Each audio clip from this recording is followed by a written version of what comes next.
कि ईवीएम हटाउणी क्यों जरूरी है देश की डेमोक्रेसी वास्ते। और आप ईमानदार प्रेस वाले भी सब जनता के नौकर होते हैं। ये संविधान ने ये सिस्टम बनाया है।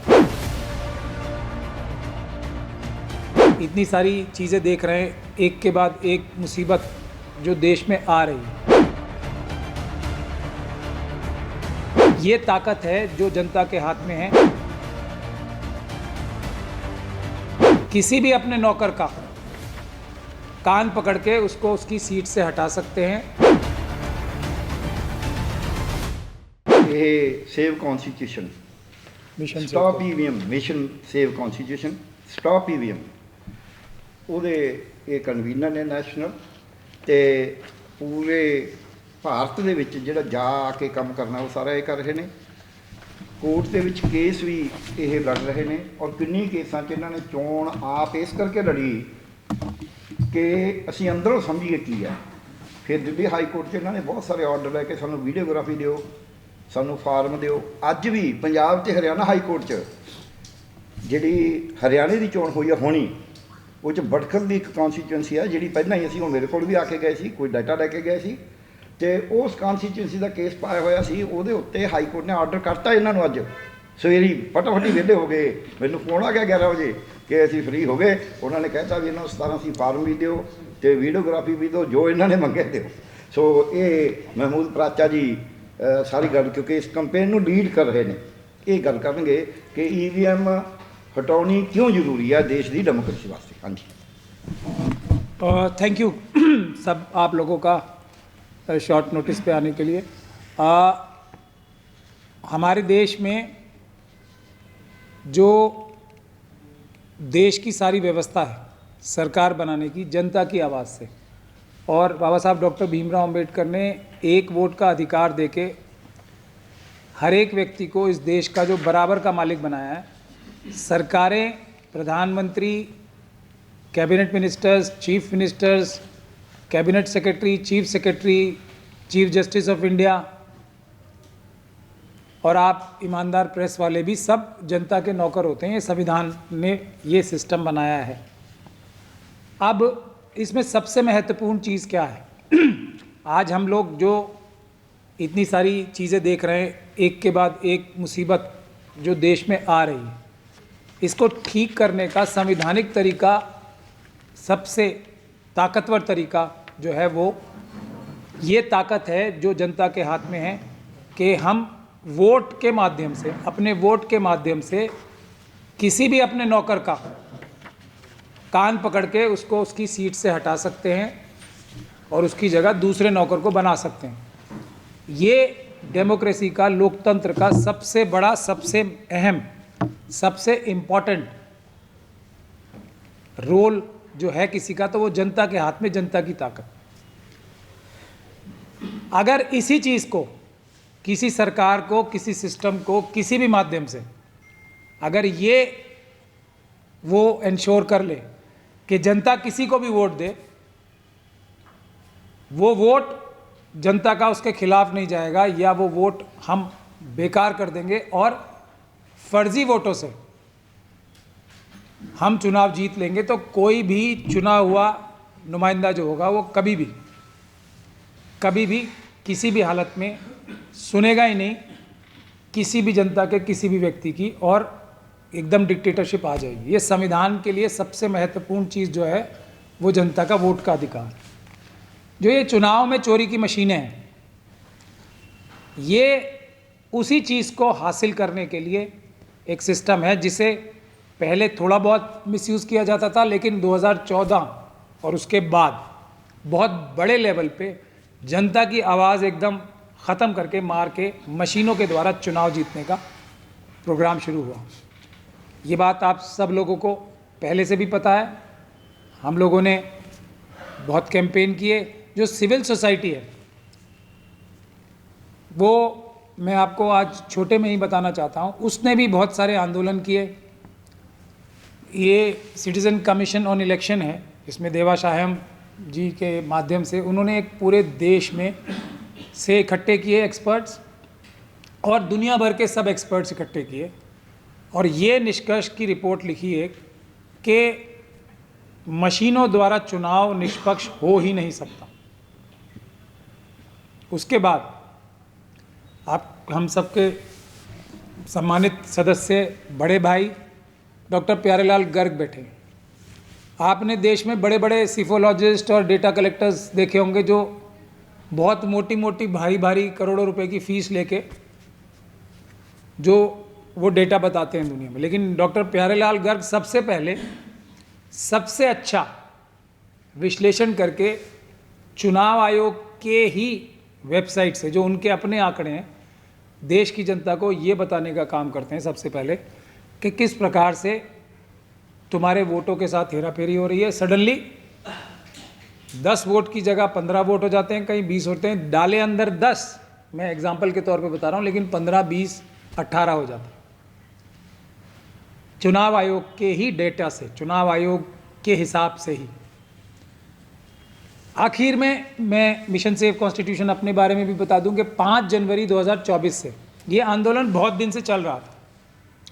जनता हमसे बार बार बोल रही थी कि जब तक ये आंदोलन सड़कों पे नहीं होगा और जब तक इसमें विपक्ष की पार्टीज जो हैं, जो इंडिया गठबंधन की पार्टियां हैं, जो भी विपक्ष हैं, वो जब तक आपके साथ नहीं आएंगे तब तक ये आंदोलन सफल नहीं होगा। क्योंकि ये किसी एक व्यक्ति के हाथ में ये फार्मूला लग जाए कि जनता कुछ भी करे मेरे खिलाफ हो या कहीं भी हो और मैं चुनाव जीतता रहूँगा, तो वो कभी भी आपकी बात नहीं सुनेगा। इस बात में पब्लिक की दम था। तो उसके बाद हमने 5 जनवरी 2024 से मास मूवमेंट, सड़क पे आंदोलन शुरू किया। हमने सुप्रीम कोर्ट के ऊपर भी प्रदर्शन किया, ये कह के आप डरो मत जजेस को, क्योंकि 2018 में आप सब लोगों को पता है 4 सुप्रीम कोर्ट के जजेस ने, सिटिंग जजेस ने प्रेस कॉन्फ्रेंस करके बताया कि हमारे ऊपर प्रेशर है।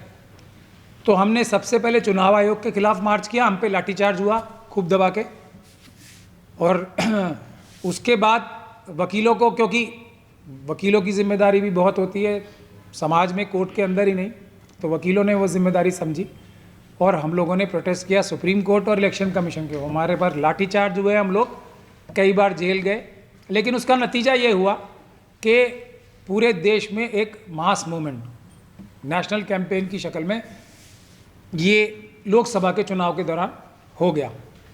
जैसे जैसे आंदोलन तेज हुआ, जैसे जैसे आंदोलन ऊपर गया, उसके साथ साथ जो ये मशीनों में गड़बड़ करते हैं चुनाव आयोग, राजीव कुमार जी और उनके भ्रष्ट अधिकारी, वो ताकत उनकी कम होती गई और नतीजा ये हुआ कि जहां 400 पार होनी थी वो 240 रह गई। इसका श्रेय सिर्फ और सिर्फ मैं समझता हूं ईवीएम के खिलाफ उस आंदोलन को जाता है जो मास मूवमेंट बन गया।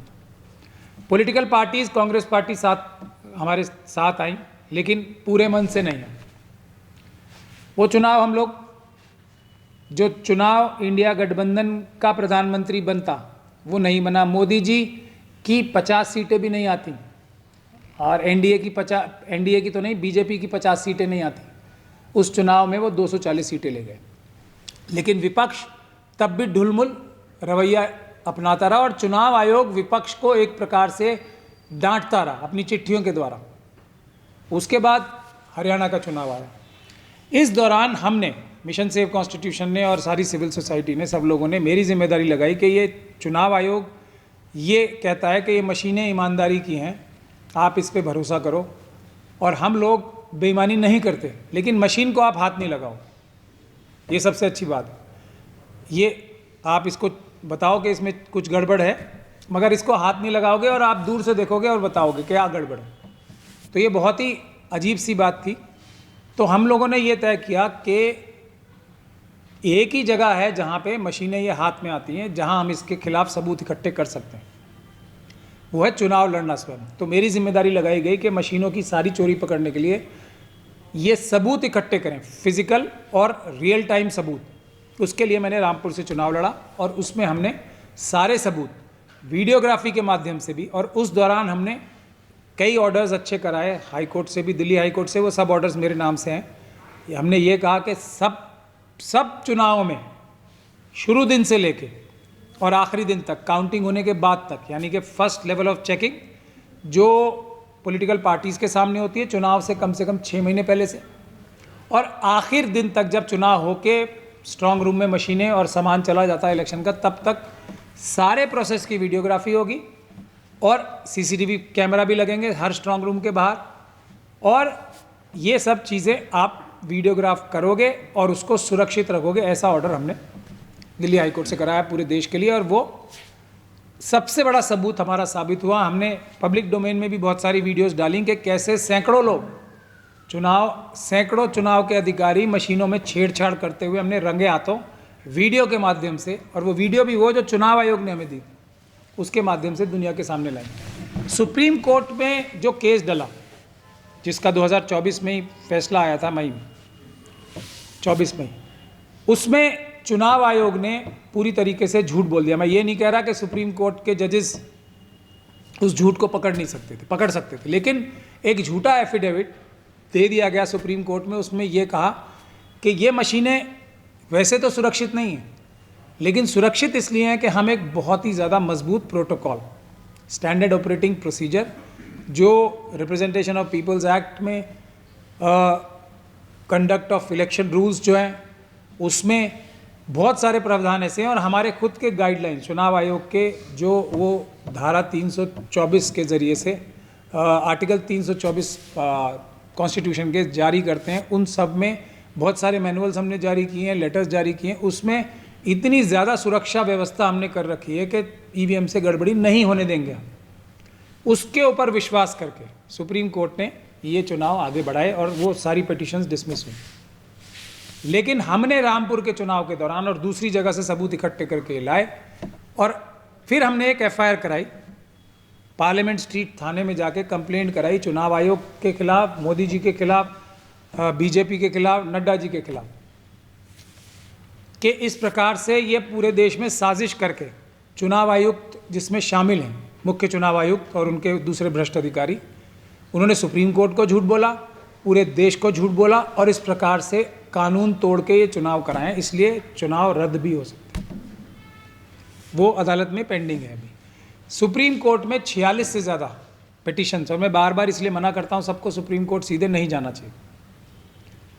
46 पिटीशंस डिसमिस हुई हैं आउटराइट। सिर्फ एक पिटीशन हमारी, उसको भी मारा गया, लेकिन पूरा नहीं, आधा मारा गया। हमें लिबर्टी दी गई कि आप दूसरी हाई कोर्ट्स में या दूसरी अदालतों में जाके कानूनी कार्रवाई करो। तो एक पिटीशन सिर्फ सर्वाइव हुई है सुप्रीम कोर्ट से इन मशीनों के खिलाफ और पेपर बैलेट लाने के लिए। इसके बाद हम लोगों ने जो अगला हमारा हरियाणा के बाद इस सब दौरान हुआ, तो हमने बहुत सारे कैंडिडेट्स हमारे पास आए, लेकिन जो कांग्रेस के अंदर और उनकी दूसरी पार्टीज़ के अंदर स्लीपर सेल्स हैं, बड़ी बड़ी पार्टीज़ जो हैं अपोजिशन की, आरएसएस के और बीजेपी के, उन लोगों ने बहुत सारी पिटीशंस हमारे पास आने भी नहीं दी। तो यूपी में हमने इलाहाबाद हाई कोर्ट से ये ऑर्डर कराया कि वो सारी सामान सुरक्षित रखा जाएगा। हमारा कहना क्या है, जैसे ही ये वीडियोग्राफी जो हमने सुरक्षित रखवाई है कोर्ट के माध्यम से, किसी भी कॉन्स्टिट्यूएंसी की, और ये बात बहुत ध्यान से सुनने वाली है, किसी भी कॉन्स्टिट्यूएंसी की ये वीडियोग्राफी जनता के सामने रखी जाएगी, तो जनता खुद इस बात को देख लेगी कि चुनाव आयोग देश का सबसे बड़ा चोर है। मतलब मुख्य चुनाव आयुक्त राजीव कुमार जी वोटों के सबसे बड़े चोर हैं, और आंखों से सब देख लेंगे किस प्रकार से मशीनों में अलग अलग स्टेजेस पे हेरफेर हो रहा है, धांधली हो रही है, छेड़छाड़ हो रही है। इलाहाबाद हाई कोर्ट ने हमारा ऑर्डर कर दिया, दिल्ली हाई कोर्ट ने हमारा ऑर्डर कर दिया, रामपुर की हमें वीडियो मिल गई, और आज हमने जो अभी प्यारेलाल गर्ग साहब ने भी बताया, एक अच्छा ऑर्डर हम हरियाणा हाई कोर्ट से पहले दिन ही लेके आ रहे हैं।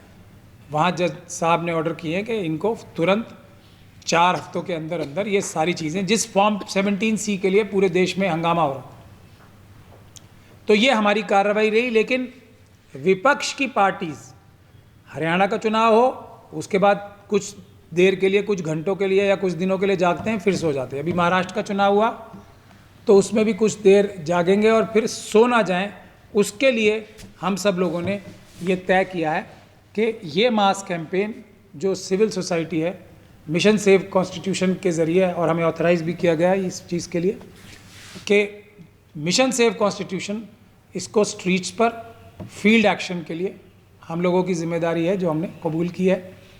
अब मैं आपको एक बात और बताना चाहता हूं कि विपक्ष के अंदर जो स्लीपर सेल्स हैं, महाराष्ट्र के इलेक्शंस के बाद उनकी ना सुन के कांग्रेस पार्टी ने तो ये ऐलान किया है कि राहुल गांधी जी और खड़गे जी के नेतृत्व में एक मास मूवमेंट किया जाएगा।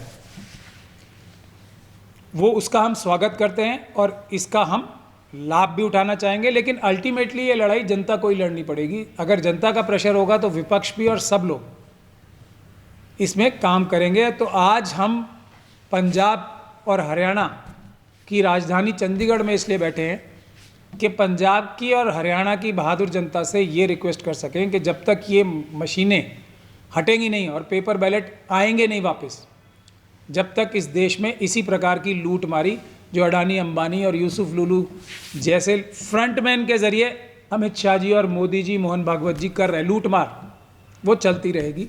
ये देश जो है पूरी तरीके से बर्बादी के रास्ते पे बढ़ता रहेगा। सिविल सोसाइटी ने इसीलिए चिट्ठी लिखी है इंडियन नेशनल कांग्रेस को। मैं आप अपने साथी से गुजारिश करूंगा कि ये ज़रा बांट दें कोई ये सबको। हरजोत बंट दे। ये आप लोग पढ़ लें, ये आज जारी हुई है। इसमें मोटा मोटा वही बातें कही गई हैं जो मैंने आपको अभी बताई कि इलेक्टोरल रिफॉर्म्स जो है सबसे ज़्यादा महत्वपूर्ण है। उसके बाद एक ये किताब है जो MG देवाशायम साहब ने लिखी है, उसमें भी ये इमरजेंसी एंड न्यू इमरजेंसी, एक तो इमरजेंसी वो थी और एक आज है जो कि इमरजेंसी लगाए बगैर इमरजेंसी से भी ज़्यादा देश के साथ धोखा हो रहा है, वो भी ये किताब लिखी गई है। और इस किताब में भी EVM के बारे में एक पूरा चैप्टर लिखा गया है कि चुनाव में धांधली किस प्रकार से इसके माध्यम से होती है। मैं ये भी चाहूँगा कि आप सब लोग भी और आपके दर्शक भी ये किताब खरीदें और पढ़ें। इसमें ख़ास तौर पे जो EVM के माध्यम से पेज 312 के बाद जो शुरू हुई है वो सब आप लोग ज़रूर पढ़ें, तो आपको साफ नज़र आ जाएगा कि किस प्रकार से इस देश को धोखा दिया जा रहा है और इसको ख़त्म करने की साजिश इन मशीनों के द्वारा हो रही है। अब मैं फाइनली अपनी बात यहाँ कह के समाप्त करूँगा, फिर मैं प्यारेलाल गर्ग साहब से और सिंह साहब से गुजारिश करूँगा वो भी दो शब्द बोलें और फिर आपके सवाल लेंगे। अब नतीजा ये है, जो पॉलिटिकल पार्टीज़ हैं हमारी, वो आज भी ये महाराष्ट्र की इतनी बड़ी धांधली होने के बाद भी क्या कहती हैं कि हम इसका विश्लेषण करने के लिए कमेटी बनाएंगे। ये महत्वपूर्ण बात है। आज हम लोगों ने ये 3 जो ग्रुप्स हैं उसका मैं नाम लेना चाहूँगा। एक है सिटीज़न कमीशन ऑन इलेक्शंस, उन्होंने पूरी दुनिया से एक्सपर्ट्स लाके टेक्निकल एक रिपोर्ट बनाई हुई है। वो टेक्निकली बहुत साउंड रिपोर्ट है जो EVM की सारी गड़बड़ियों को हाईलाइट करती है। ये मैं इस कॉन्टेक्स्ट में बोल रहा हूँ कि कांग्रेस पार्टी ने ये कहा है कि हम इसकी विश्लेषण कमेटी बनाएंगे, तो विश्लेषण करने की कोई आवश्यकता नहीं है। दूसरे प्यारेलाल गर्ग साहब मेरे बराबर में ही बैठे, मैं उनके बारे में क्या बोलूँ, आप सब लोग मुझसे ज़्यादा जानते हैं, लेकिन वो डेटा कलेक्ट करके बिल्कुल साफ कर देते हैं कि चुनाव में धांधली हो रही है और ये जो परसेंटेज बढ़ाई जाती है, जो मशीनों के द्वारा वोटों को बढ़ाया के चुराया जाता है या एक्स्ट्रा वोट पंपिंग किए जाते हैं, ये उसी की तरफ इशारा है जो प्यारेलाल गर्ग जी एक एक कॉन्स्टिट्यूंसी का बना लेते। तो सारी कॉन्स्टिट्यूंसी का जो धांधली के वोट्स जो सिर्फ इन मशीनों के ज़रिए होते हैं वो तो गर्ग साहब ही बता देते हैं। तो 2 एस्पेक्ट्स टेक्निकल और डेटा कलेक्शन वाले बंद गए। तीसरा, हम लोगों ने जो काम किया है, हमने फिजिकल एविडेंस, जैसा मैंने आपको अभी बताया अभी, वो सारा कलेक्ट कर रखा है और लीगली हमारा 100% साउंड केस हमने बना रखा है। वो हम किसी भी हालत में किसी भी कीमत में हार ही नहीं सकते। और उसका नतीजा ये होगा कि अगर हरियाणा में 17-18 पिटीशंस लगी हैं तो हम ये सारी पिटीशंस जीत सकते हैं। उसका मतलब ये होगा कि 17-18 जगह दोबारा चुनाव हों। महाराष्ट्र में तो अभी टाइम है, 150 जगह हम चुनाव रद्द करा सकते हैं पिटीशन अदालत में केस डाल के, क्योंकि एक ही तरीका है, संविधान में ही लिखा है, अगर कोई इलेक्शन हो जाता है, उसका प्रोसेस शुरू हो जाता है, तो उसको चैलेंज सिर्फ इलेक्शन पिटीशन के ज़रिए ही किया जा सकता है। तो महाराष्ट्र में 150 सीटों पे हम लोग फुल प्रूफ केस बना के वहाँ चुनाव दोबारा करा सकते हैं। अब इसमें समस्या कहाँ आती है? समस्या ये आती है कि ये पिटिशंस सालों साल तक डिसाइड नहीं होती, तो उसका कोई फ़ायदा नहीं होता। तो चुनाव, हमने वो भी प्रावधान निकाला है कानून में, वो ये कहता है 86 सेक्शन सबसेक्शन 7 के 6 महीने के अंदर अंदर चुनाव की पिटिशन डिसाइड होनी चाहिए। तो हमें जो ऑपोजिशन के लीडर्स की ज़रूरत है वो इसलिए है कि हम जन आंदोलन जो खड़ा करें और ऑपोजिशन के लोग भी एक जन आंदोलन खड़ा करें, ताकि अदालतें ये समझे कि जनता चाहती है इसमें कानून के हिसाब से 6 महीने में फैसला हो, और 6 महीने में फैसला होगा तो ये सरकारें दोनों बदलेंगी, क्योंकि मतपत्र से जैसे ही चुनाव होगा भारतीय जनता पार्टी को अपनी जमानतें बचाना भी मुश्किल हो जाएगा। आखिरी बात मैं ये अपनी कह के समाप्त करूंगा कि हम लोगों ने लीगल, मैंने आपको बताया, हम लोगों ने लीगल और एविडेंस कलेक्शन, ऐसा एविडेंस जो काटा नहीं जा सकता, और हम चुनाव आयोग को चैलेंज करते हैं कि वो किसी भी कॉन्स्टिट्यूंसी में, देश में किसी भी मशीन से, जो हमने हाई कोर्ट से ऑर्डर करा रखा है, उसमें एक मशीन से वीडियोग्राफी के जरिए, सीसीटीवी फुटेज के जरिए, फॉर्म 17C के जरिए, उनके अपने डेटा से ये साबित करके दिखाएं कि एक मशीन में सिर्फ काम कानून के हिसाब से हुआ है। ये चैलेंज है, वो एक मशीन का भी पूरे देश में जितने चुनाव हो रहे हैं, लाखों मशीनें इस्तेमाल होती हैं, एक मशीन का स्टार्ट टू फिनिश कानून का पालन वो नहीं दिखा पाएंगे। ये हमारा उनको सीधा सीधा चैलेंज है। अब जब ये सारी चीज़ें हमने कलेक्ट कर रखी हैं, तो विपक्ष से भी हमारा निवेदन ये है, अब प्यारेलाल गर्ग जी उस पर ज़्यादा बोलेंगे तो ज़्यादा बेहतर रहेगा, कि कुछ ज़रूरत नहीं है कहीं जाने की। हमें बताएं अपनी जो इन्वेस्टिगेशन की टीम है वो क्या सबूत चाहती है, हम उसको वो सबूत दे देंगे, और इस काम में हम मुश्किल से मुश्किल 1 से 2 घंटे लगाएंगे। तो कोई रिसर्च नहीं करनी, सड़कों पे आना है। पंजाब हरियाणा से शुरू होगा, 6 तारीख को मेरी प्रेस कॉन्फ्रेंस मुंबई में भी है। हम 2 जगह से, महाराष्ट्र, पंजाब, हरियाणा से ये मेजर कैंपेन शुरू करना चाहते हैं।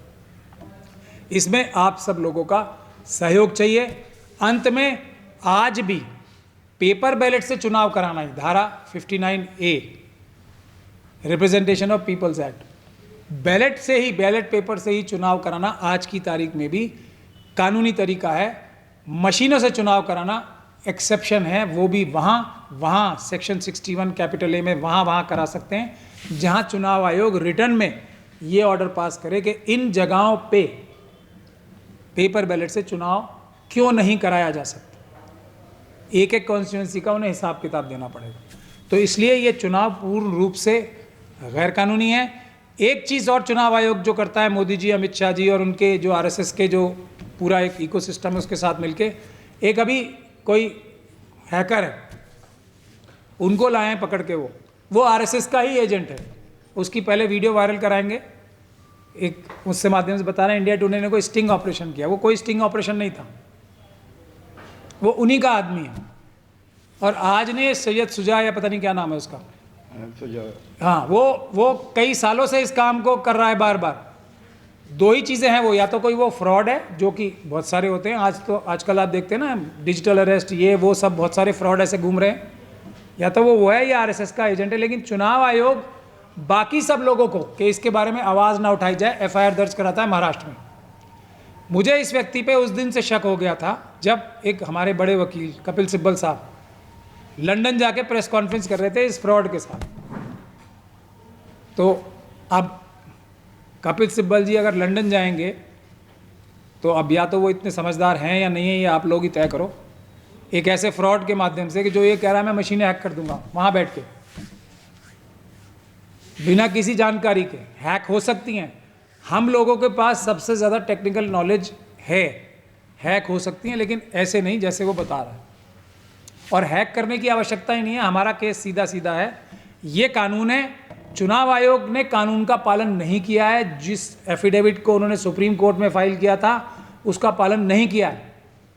इसका मतलब चुनाव सेक्शन 100 में रद्द होंगे, बिल्कुल 100% रद्द होंगे, क्योंकि चुनाव को जो कराने का कानून है उसका पालन नहीं किया गया, उसको तोड़ा गया है, चुनाव आयोग के अधिकारियों द्वारा ही तोड़ा गया है। तो ये चुनाव गैर कानूनी चुनाव, इसमें किसी हैकर की आवश्यकता नहीं है। हैकर सिर्फ हैकिंग मशीनों की सिर्फ एक तरीका है, उसके अलावा 11 तरीके और भी हैं, 20 तरीके और भी हैं गड़बड़ी करने के। लेकिन चुनाव आयोग क्योंकि एक सबसे बड़ी चोरी ही इन मशीनों के द्वारा कर रहा है, तो किसी भी प्रकार से मशीनों से ध्यान हटाना है देश का, लोगों को डराना है और ये साबित करना है कि मशीनों में कोई झूठ नहीं है। ये सबसे बड़ा देश का झूठ यही है कि ये मशीनें झूठी हैं, झूठी नहीं है, ये कहना सबसे बड़ा झूठ है। ये मशीनें चोरी की मशीनें हैं, फ्रॉड करने की मशीनें हैं और किसी भी हालत में किसी भी कीमत पे आप लोगों का, जनता का साथ है इसमें, तो कोई भी इससे चुनाव देश में करा नहीं पाएगा ज़्यादा दिन तक। बहुत बहुत धन्यवाद। अब मैं गुजारिश करूंगा प्यारेलाल गर्ग साहब से कि वो भी इस बारे में प्रकाश डालें। मैं पहले तो पराचा जी आपको ये बताना चाहता हूँ, यहाँ बहुत से हमारे जो गाने लोग हैं वो आए हुए हैं। कैप्टन विक्रम बाजवा जी हैं, तो हमारे जो हैं माली साहब यहाँ हैं, बलजीत सिंह खालसा जी हैं, यहाँ रंजीत सिंह जी हैं, जसपाल सिंह जी हैं, सिद्धू साहब, राही साहब हैं, राजविंदर सिंह राही जो बहुत, बलविंदर सिंह जम्मू जो ऑल इंडिया के जर्नलिस्ट के लीडर हैं, तो अपने मैगज़ीन में ये लिखते रहते हैं, वो इनका ऑल इंडिया लेवल पे निकलता है। तो ऐसे सरजीत सिंह धारीवाल साहब हैं जो एक अखबार के एडिटर हैं, यहाँ के अखबार के एडिटर, पंजाबी ट्रिब्यून में, इंग्लिश ट्रिब्यून में रहे हैं। सो यहाँ बहुत से लोग, कैप्टन घुमन साहब हैं, तो बहुत से लोग जाने माने यहाँ इसमें हैं, प्रेस वाले हैं। तो अब जो कुछ भी हुआ है उसके बारे में मैं बाद में बात करूँगा। मैं चाहूँगा पहले डॉक्टर खुशहाल सिंह जी जो केंद्रीय सिंह सभा जितना कोशिश कर रही है, पहले भी जब हमने इलेक्शन से पहले मीटिंग करवाया था यहाँ, भानु प्रताप जी आए थे, शदाब भी आए थे, तो उसमें भी दिल्ली में, हाँ दिल्ली में इन्होंने किया था। तो तब भी हमने ये किया था केंद्रीय सिंह सभा, इसके जो देश की डेमोक्रेसी है, जो देश का जनतंत्र है, वो जो सिख फिलॉसफी है, सिख दर्शन है, वो तो सबसे बड़ी बात डेमोक्रेसी की करता है। सबकी बात सुनने की बात करता है, सबका शंका निवृत्ति करने की बात करता है और सबको एक करने की बात करता है। तो मैं निवेदन करूँगा डॉक्टर खुशहाल सिंह जी से, वो भी बात करेंगे, उनको बहुत कुछ मालूम है इसके बारे में। फिर मैं